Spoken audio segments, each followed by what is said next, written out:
everyone! Welcome to Ray Marvin Cooking Lifestyle. Ito naman po ang inyong kusinera naglilingkod at naghahatid ng panibagong recipe. Ang gagawin natin ngayon ay ang okra or lady finger sa kaibang klaseng putahe. Yan. Kumusta kayo saan mang sulok ng mundo, mga ka-OFW? Dito sa ating kusina, ating kawali, maglagay tayo ng kunting mantika. Isunod natin ang ating ginayat na sibuyas or onion. Atin lang igisa hanggang mag-translucent para lalabas yung kanyang mahalimuyak na amoy at nagpapasarap sa ating pagkain.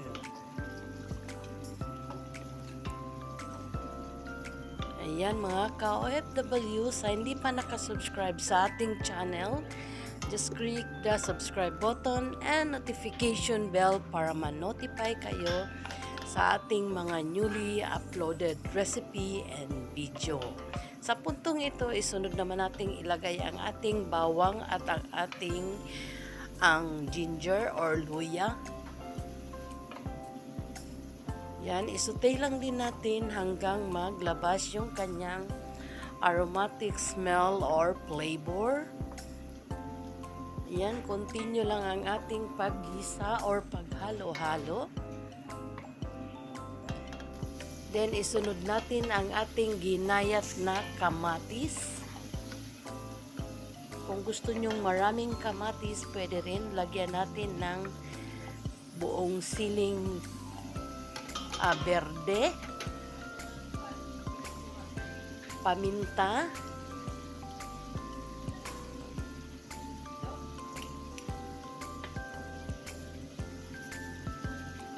ang ating asin.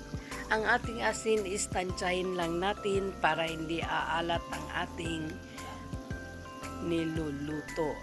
Ayan, maglagay tayo ng kunting Ajinomoto, optional. Maglagay tayo ng Maggi cubes.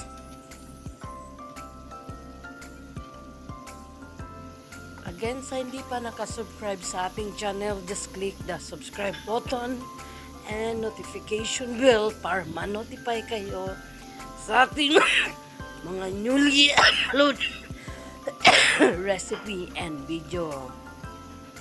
Pasensya na kayo at inubo ang inyong kusinera. Then, ilagay na natin ang ating okra. Yan, ganyan ang okra dito sa Middle East. Matataba.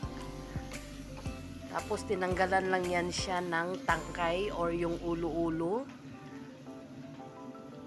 Then, maglagay tayo ng oyster sauce.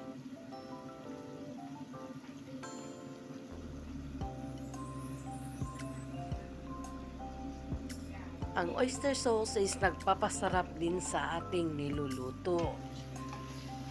Then, halo-haloin lang natin. Again, sa hindi pa nakasubscribe sa ating channel, just click the subscribe button and notification bell para ma-notify kayo sa ating mga newly uploaded recipe and video.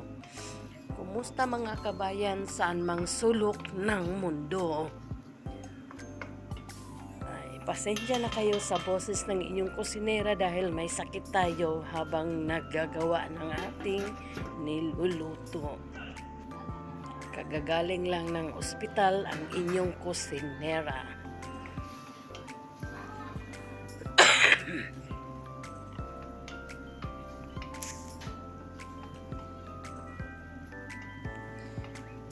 Ayan, isutay lang natin hanggang maglambot yung ating okra or ating lady finger.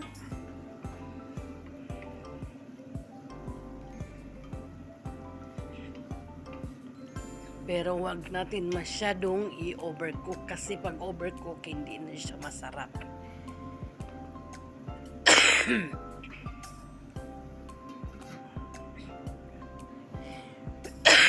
Ayan, isimmer lang natin ng mga ilang minutes.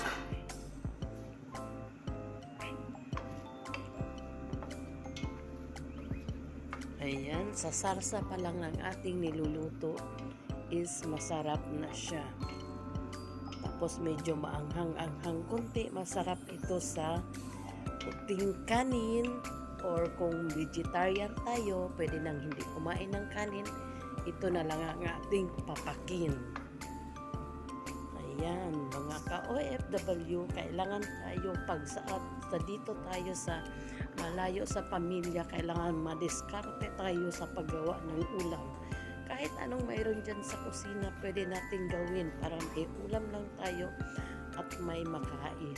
Ayan, sa puntong ito, ilagay na natin ang ating piniritong talong.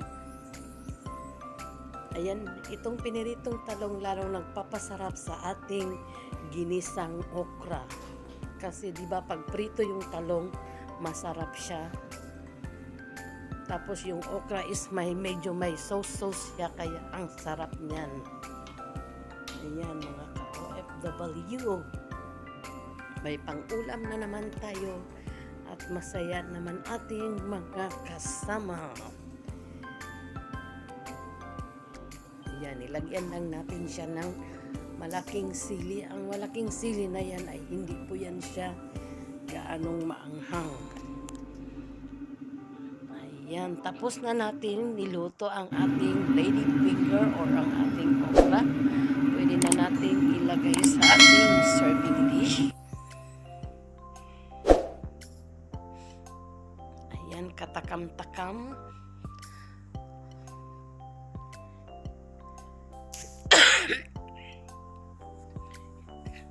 Sabay nating kainin kasama ang ating mga ka-OFW. Sa ating serving dish, dito natin siya ilagay. Ayan, at ating pagsaluhan. Sana'y nagustuhan nyo ang ating niluto sa araw na ito. Ayan, bon appetit. Maraming salamat. Pasensya na kayo sa inyong kusinera dahil medyo masama ang pakiramdam. Kagagaling lang ng ospital. Yan. Maraming salamat sa ulitin. Bye-bye. Thanks for watching.